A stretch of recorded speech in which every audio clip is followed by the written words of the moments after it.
you had to do it. And that positive takeaway of that collaboration, hopefully you are better able to do something new again this year. And as an organization, LiveMore is listening. Our first act as an organization was to survey teachers. We wanted to know what it was like for you to be teaching in the classroom with technology. Our work with Faribault, we had a survey of teachers after a new technology policy was in place. So there's a few quotes from Faribault High School teachers that we wanted to share with you. This is comments before the pandemic of what it was like to kind of manage students in the high school classroom with technology. We know that there are some addictive tendencies and design into apps. And so at times we're fighting that addiction to devices. Students use their devices for many reasons. Some is to hide their discomfort and coping with stress. And we have seen over and over how it can negatively impact learning. But the positive for Faribault High School teachers is how when the school came together and worked on the policy, it gave teachers a chance to have a united perspective and to extend the conversation about mental and social health in the classroom. Our work today is really to support you, knowing that you might have some of these concerns going into this next school year. Okay, time for another activity, digital well-being activity. This one is going to focus on both your physical and your mental well-being, and it's a breathing exercise with a power stance. So if you're able, go ahead and stand up. And I want you to choose your favorite superpower stance or superhero power. It could be hands on your hip. It could be reaching forward, up and beyond. It could be both hands up. Whatever power stance you feel strong in. You want to have your feet spread out a little bit. As you're standing in your power stance, close your eyes for a couple minutes if you're comfortable doing that. And now take a deep breath in and out. And I want you to repeat after me, say to yourself, I am okay. I am more than okay. I am good. And say to yourself, we are okay. We are more than okay. We are good. And again, we are all going to be okay. We are all going to be more than okay. We are all going to be great. Take 3 more breaths in your stance and then sit down.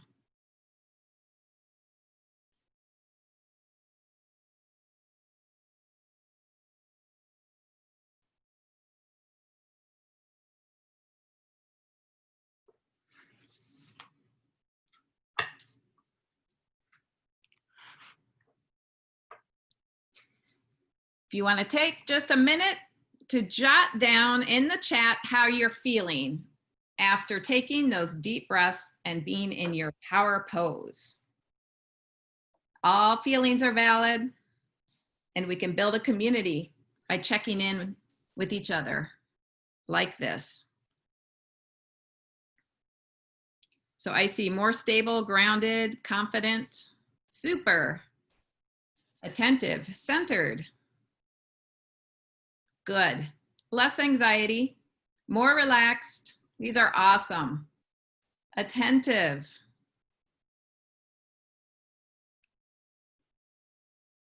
Calm.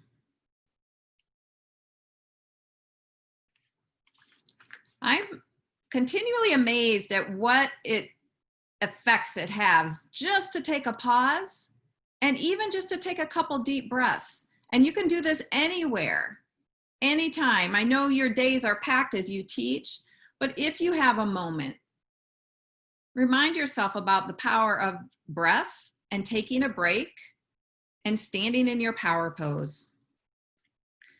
Oh, I love this comment. I actually felt my nervousness leave my body.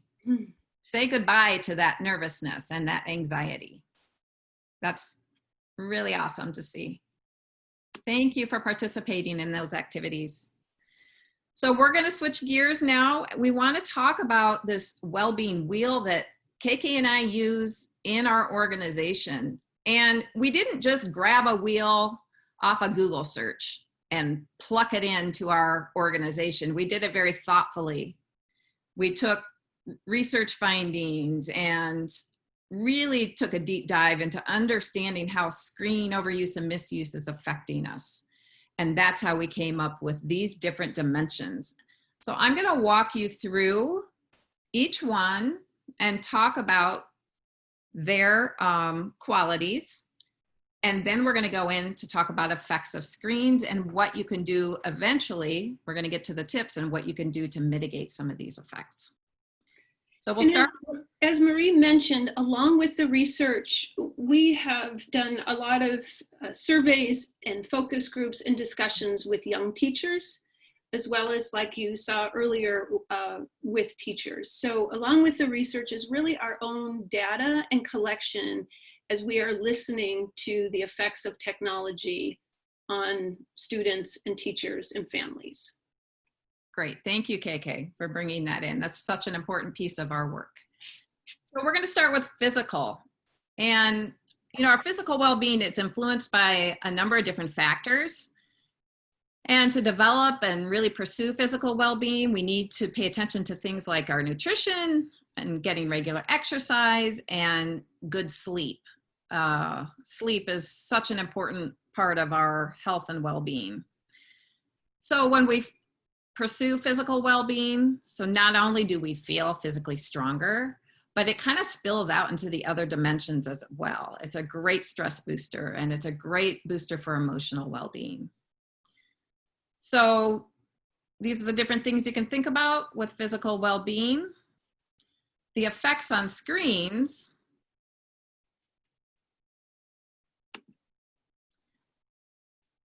This is from the research, and as KK said, also from our engagement with young people, teachers, and parents and school leaders. We know this to be true about overusing screens and the effects on the body, causing things like muscle tension and pain and headaches, fatigue, maybe you get an upset stomach. It definitely lends itself to more sedentary behavior. If we're on our screens, we're typically sitting unless we have a stand-up desk, and definitely contributes to sleep issues. But I do want to add here that a stand-up desk does not have to be anything fancy. Yeah. Personally, when I'm at home, this is kind of funny, but my stand-up desk is in my kitchen on top of my toaster. It turns out to be a really great stand-up desk. So see what it is that you can do to create your own personal stand-up desk. Oh. Mental well-being is another dimension, and of course our mental health is influenced by a number of different biological factors, psychological factors, social factors, and environmental ones, and it's kind of in a complex way. But very simply put, when we're talking about mental well-being, we're really referring to the ability to manage thoughts and cope with stressors.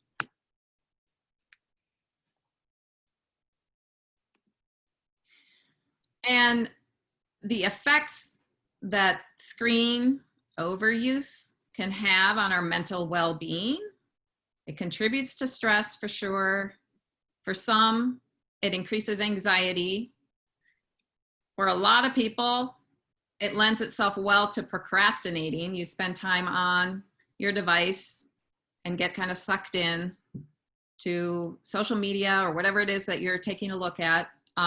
We also know to be true that there's a link to depression and suicide ideation for young people. And that's something where it's high priority for our organization, is really to address this for and with young people. So social well-being is another dimension, and that's essentially how we relate to others, how we connect, how we communicate, how we get along with others. It includes relationships and community interaction. And of course, that's hampered right now from the pandemic. We're all probably not spending the kind of time that we wish we could with our family and friends in person. So social well-being has taken a real hit during the pandemic. Some of the effects of screens on our social well-being. Students have told us that they're not very good at communicating, at verbally communicating with other people because they've gotten so used to communicating through their mobile devices. So they're less comfortable with it. So it's affecting communication skills. And this is true for adults and young people, that people in America are feeling more and more isolated, and screens can contribute to that. There's a lot of comparison that goes on and a lot of loneliness in our country and actually worldwide. There's a trend toward more loneliness and the fear of missing out. You've probably heard of FOMO. It's when you see other people getting together on social media, images, pictures, and you're not included. And that affects both adults and young people. Emotional well-being. So this is about being in touch with your feelings like joy, love, or sorrow, or happiness. And with emotional well-being, it's about how we are coping with emotional challenges in life and our feelings and reactions to those challenges. We've all been tested again with the pandemic.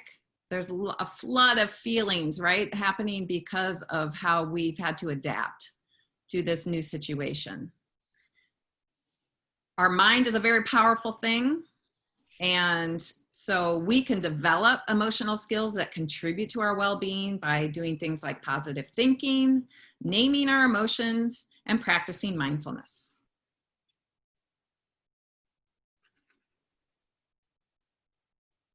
And some of the emotional well-being effects of screens are the inability to regulate emotions, the feeling of being overwhelmed, can lead to irritability, and also lacking motivation and just general moodiness. This is our last dimension of well-being, and this is cognitive. So it includes critical thinking, creativity, curiosity,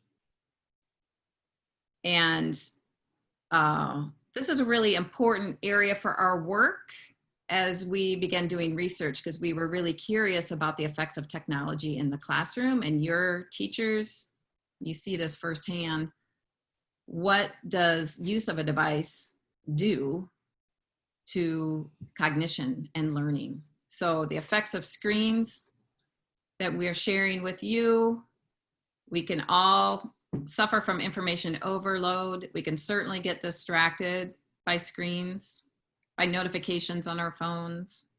It contributes to a lack of concentration. There are actually studies now that are showing that we're not able to do the deep work that we used to do prior to the onset of prevalent use of technology. It's harder for us to concentrate, and there's also the addictive tendencies that affect our brain when we're using our screens and mobile devices. We're going to take another pause. And this time, we're going to focus on our physical well-being, specifically our eyes. And you probably can relate that when you're on screens for extended periods of time, your eyes can get dry and tired. And so it's really important to take breaks. And so there's a rule called the 20-20-20 rule. And it's a reminder to take a break every 20 minutes, look 20 feet away for 20 seconds. So I want you to do that now. I want you to turn away from your screen and find something in your space, in your room, or if you're outside, wherever you are, I want you to try to look 20 feet away. And we're going to do that for 20 seconds. I'm going to time it.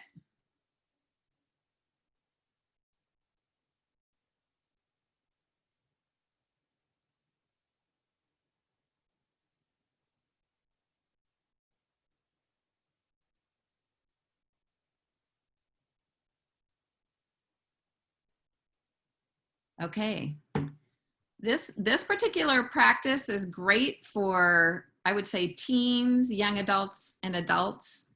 Not so great for little ones, because we don't want little ones on screens for 20 minutes at a time. So use this practice yourselves and for the young adults in your life or your teens. I'll just add a little bit to that too, is what ophthalmologists are finding is this increase in nearsightedness. So the shape of our eyes are changing when we're just staring fixed at one thing. So really what we need is to let our eyes wander. So that's just a little background on why it is that we want to be moving our eyes too. And then also last spring, we heard from students who were primarily synchronous learning, the increase in migraine headaches. That's both high school, middle, high school, and college students who had synchronous learning. So another reminder about the importance of short times on screens. So just a few words about stress and just a reminder of what stress does to us. And first of all, just to acknowledge that we are all under stress right now. And I know you are as well, as teachers preparing for such a challenging school year, unusual school year. We've adapted to pandemic life for 6 months now, and it's stressful.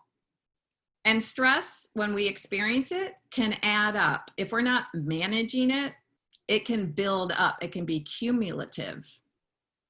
Typically, when stress happens, our body just automatically goes into motion to deal with that stress. And you've probably heard about the fight or flight response. So there's all kinds of chemicals that are released in your body that enable you to either flee, to run away, or to fight off that stress. And if a stress is short-lived, our body does an amazing job. And sometimes stress can actually be motivating and we can get things done because of stress. But if stress is unmanageable, if it goes on for a long period of time, if it becomes chronic, that's when it can do some real damage to our bodies. And so it's really important to understand, what does stress do to you? It affects people in different ways. For some people, they have more physical manifestations. For others, it's more mental. So there's a really great resource that we're going to provide to you at the end of the webinar. And it's a very brief 16 questionnaire stress assessment, and you do it online and it's free. And at the end of the assessment, it gives you some more resources that you can use depending on your responses. So I really encourage you to take just a couple minutes and complete that questionnaire and get that feedback and access the resources from that organization. And we'll just provide that at the end. So stress in teaching. So Gallup did a poll in 2017, and nearly half of all teachers say they experience a high level of stress daily. And one can only imagine, just like now with the pandemic, just how that stress level has increased. So we are acknowledging that, and we are here to help and here to provide you with some tips and tools for digital well-being that also address stress. So I'm going to launch a poll right now just for you. It's anonymous, so your names will not be attached to it. For you to respond, what stress does to you is one question, and how you manage stress. And now we're pivoting to the digital well-being tips. So we've kind of looked at the negatives, and now we're going to start working on those strategies.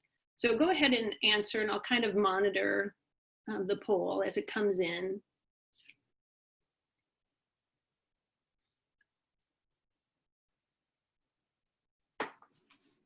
And the poll is set up so you can do as many answers as you would like, as many as fit you.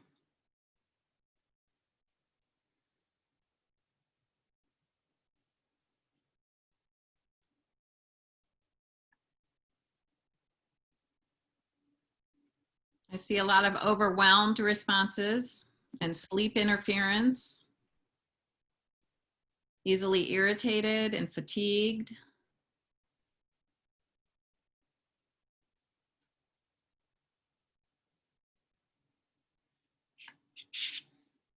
We didn't put on here music, but young people say the number one way they manage stress is by listening to music. We missed that one.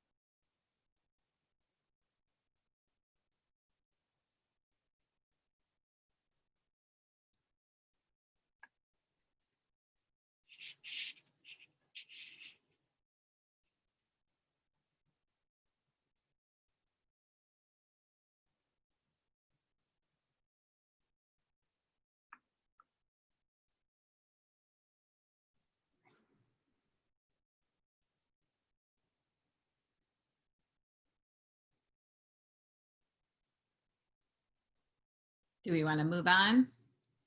Yeah, we have 52 of 83 people have voted right now, so 62%. Mhm. We'll maybe just give it another minute.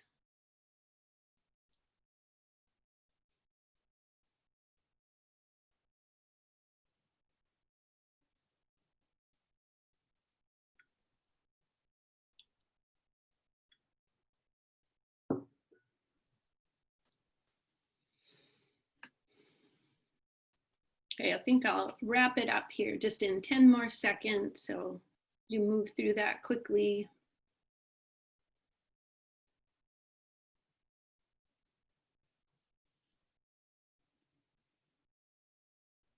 All right, I know we didn't get all of you in here, but well, hopefully you've had a chance to reflect on your responses. It's probably important for you to be doing that reflection.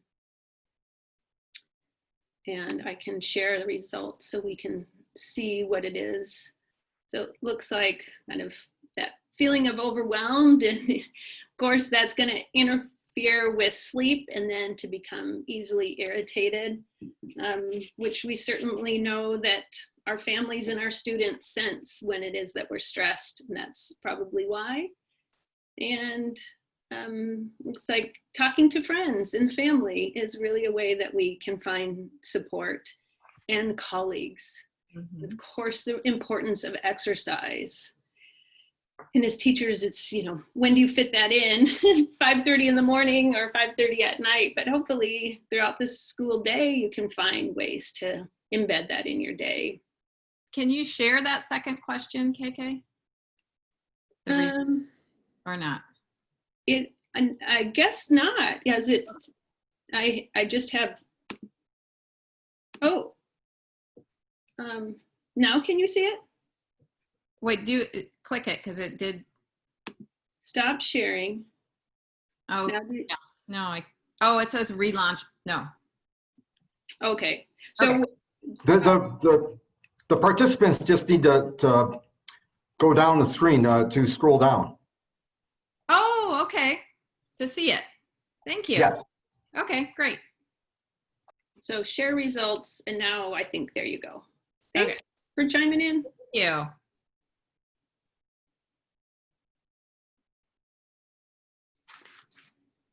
Okay. So let's move on to digital well-being tips. So we have framed our digital well-being tips around our digital well-being wheel. Ms. Marie has gone through that. And I'm going to move us through this pause. But I want to just take a minute to remind you to jot down some ideas as you hear them for digital well-being tips. As at the end of this session, we're hoping to put you in breakout rooms where you can discuss what it is that you want to start practicing and share already how you are practicing digital well-being. And then also to have you commit to 2 things as you move into the school year. So the first set of tips are related to our physical dimension of well-being. And we practiced the 20-20-20. And the body scan is similar to what we started off when we really clenched and tensed our muscles and then let go. Sometimes by doing that, scanning your body from head to toe, you can identify those areas that are tight or sore or tense, and making it a practice to kind of move back and forth between sitting and standing. And KK mentioned her toaster, how she uses that. I use a box. So pretty simple tools to allow you to stand up while you're doing work, while you're on your laptop or your computer, and just moving back and forth. The deep breathing we did, sleep routines, super important to attend to sleep. And our number one recommendation is not to use your phone to wake you up in the morning, to place your phone outside bedrooms, use an old-fashioned alarm clock, and to also restrict screen viewing a half hour, optimally an hour before going to bed. To try go for a walk without your phone, and just even getting out in nature, just walking outside your door and taking a deep breath of fresh air is great to enhance your well-being physically. And a couple things for teachers to think about with that. So as you have workshops this week and next week, maybe you'd have an opportunity for a department meeting where you could start, by going for a walk, or have that meeting a little bit of time outside if that's conducive where your school is. I know not a lot of schools always have windows that you can open, but sometimes getting outside is just simply looking outside, or if you can open a window. So because school days can be so constrained and confined, some of these tips might feel like, well, how am I going to do that? But with a little creativity and support from colleagues, we can kind of see how, maybe when you're walking down to the cafeteria, you choose to walk with, your teacher next to you, and that provides you a little bit of socialization, or just to be thinking about how these can start to be embedded and intertwined in your school day. Moving along to mental well-being. The first one is to think about a golden hour in your day where you can put phones away. And that might not be during a school day, but is that in the morning? And like Marie mentioned, if you have not used your phone as an alarm clock, and then you have that chance to be separated from that device. And as you're approaching the school, you're thinking about how it is that you can approach parents and students with how often you'll be replying to emails. And there might be a time where you say, after 8 p.m., 7 p.m., whatever it is that you and your principal and your department can decide on, that you can set that time aside, that you have that freedom. Maybe from 8 p.m. on, you're not on your screen. I wish I could say 4 p.m., but I know that's not a reality. Thinking about how you can limit your news consumption. We know that is affecting all parts of our well-being. And one of our youth board members talked about wishing that his dad limited his news consumption. And he said, we can't do anything about it anyway, so why does he get all worked up? And that was bleeding over into this young person's life. How can you reconnect with your creativity? And sometimes that creativity happens with your device. But we'll talk about creating versus consuming. And so starting to bring in that awareness and intentionality around screen use. What is it that I'm doing that's creative? Or what is it that's just simply passive? Practice pausing. And as you've seen, that's the word that we've chosen to use when we have brought in a little bit of mindfulness practice. Pausing is really essential with screen use. To just pause and decide, do I need to use my device for this? Or is there another way that I could use it that would untether me from it? We really want young people to seek boredom. I can imagine many of you might be laughing like, yeah, right, when was the last time I was bored? I have way too much to do. But to find places where you can let your mind wander. To unsubscribe from newsletters or things that are not uplifting for you. We'll practice a little bit of removing negative self-talk. We started with a mantra like that, like I'm okay, we're all okay, to remind yourself that we will be okay. So with the social dimension of well-being, we know, of course, that humans are made to connect with other humans. That is just a part of our being. And the challenges that the pandemic has presented, where we're not as freely able to get together like we would like. As an organization, we wholly appreciate all the advantages of technology, and technology has provided an amazing platform for people to connect socially while we're not able to be together physically.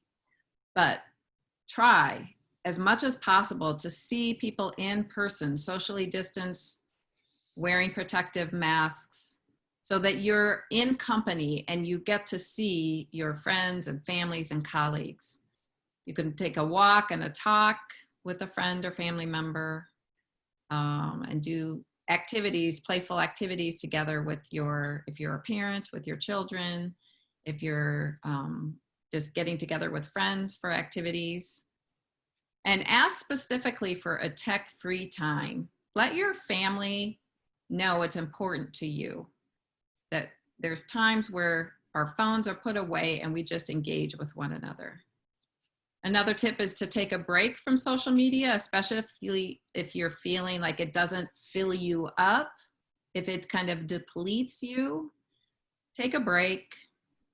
Let your friends and family know you're taking a break. Create some zones in your home that are tech-free. And I don't know if you've heard phubbing, prevent phubbing. So that's when you are so into your screens, if someone's trying to engage in a conversation, that you snub them while you're on your phone. So you can prevent that from happening by building in the practice of when family or friends engage with you, then you put your screens down. And that's something that is a great family practice too. I'm working on that one in my house. Another one is accountability. So with any kind of health behavior change or positive behavior you're trying to include in your day-to-day life, it's always great to identify somebody else who also is committed to the practice and be accountable to one another and check in with one another to see how you're doing. I think as we look at all of these too, we can use just the word intention around it. And that means verbalizing some of your intentions. So that's to your family, your students, your friends, being intentional with the social media apps on your phone, and then to bring that awareness to it. So that kind of leads us into the next one, which is our emotional well-being. And recognizing, being aware, lifting that up to say, how does this make me feel? And then using that well-being tip to name those emotions. And we know from research that the longer we spend, particularly on social media, the worse we begin to feel. So initially, that connection makes us feel happy, it makes us feel connected, but the longer we're on there, the worse we start to feel. In a survey that we did of college students this spring during the pandemic, one of the things that they said they felt the worst about was wasting time. And that led into their lack of motivation.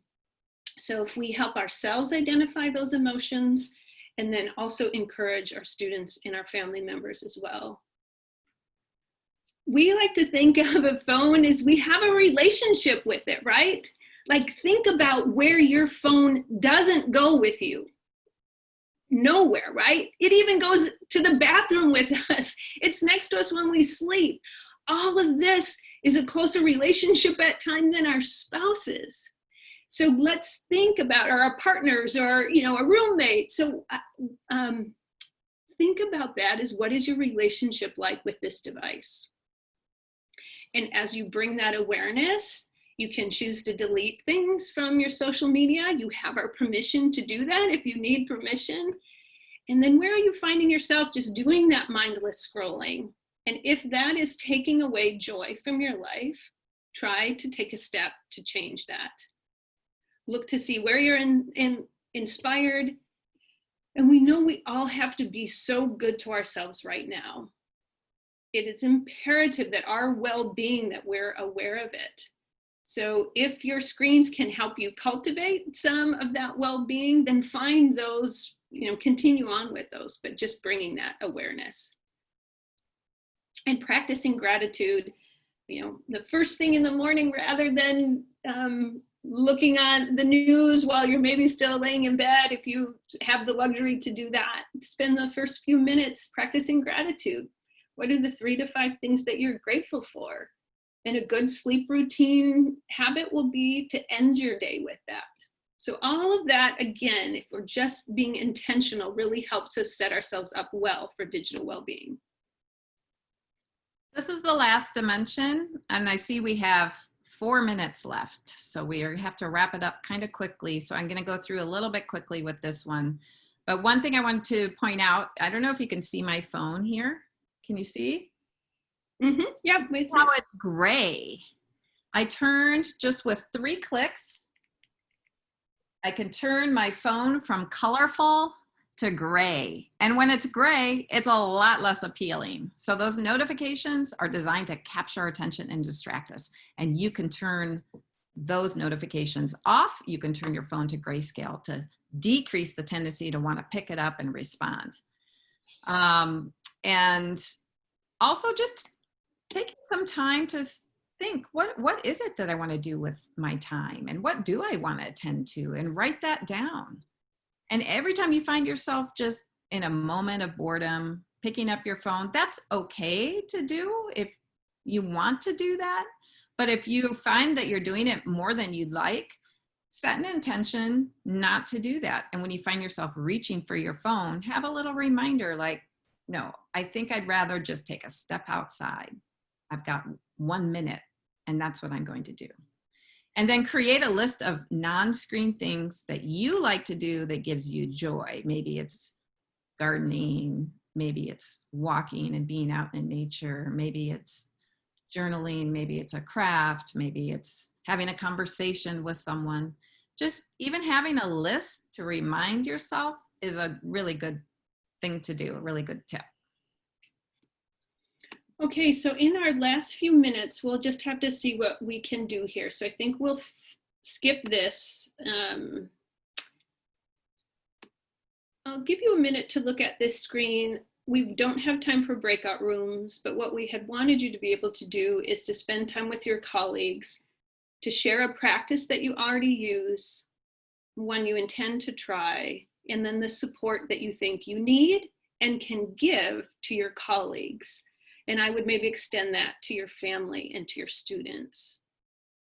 So maybe you can find time in your first department or grade level meeting next week.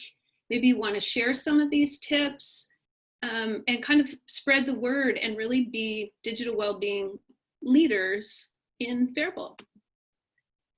We want to let you know that our session on Thursday at 10 a.m. is going to help you integrate some of these digital well-being into your classroom. So as you're setting up your classroom, what are some tips that you can begin with to infuse your classroom with digital well-being? So a reminder about that.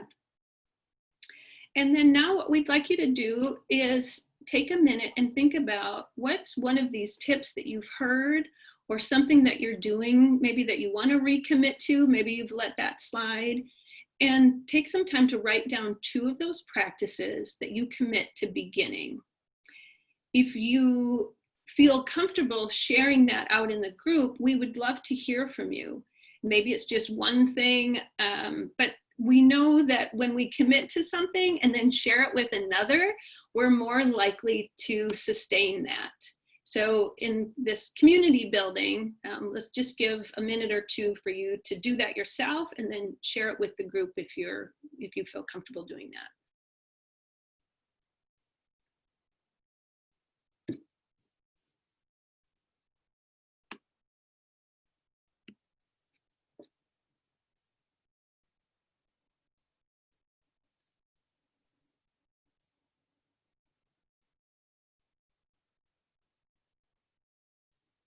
I'll just add here too that this is a really important thing too, to just focus on yourself. So you might already be thinking, oh, this is what my husband needs to do, or this is what my teenage daughter needs to work on. Maybe you're, of course, as teachers, you're already imagining your classroom, but for this just limited time, try to focus just on yourself. So I see a few in the chat. The 20-20-20, getting up and moving more often, physical stretch breaks, a no phone time and zone for myself, moments of pause, practicing gratitude, phone-free meals, that's a great one. Pay attention to phubbing with my family and remove the phone from the bedroom. Awesome, really great to see. No tech zones with family. And there's a lot of 20-20-20. I'm glad you really like that one, and it's super accessible. Using breathing more. These are really great habits to adopt. So while those are still coming in, right at 2 o'clock, there will be an email sent your way, and it includes digital well-being tips from LiveMore, and it also includes that stress online test if you would like to take that. And in that too, we also have links to our website. We are on social media where we try to continue the conversation with some inspirational messages on Instagram, sharing resources on Twitter, and inspiration and resources on Facebook. So you're welcome to join us on those social media spaces if that is good for your well-being, right? Certainly attending to that. And then I think we'll just conclude here. So you'll have my email.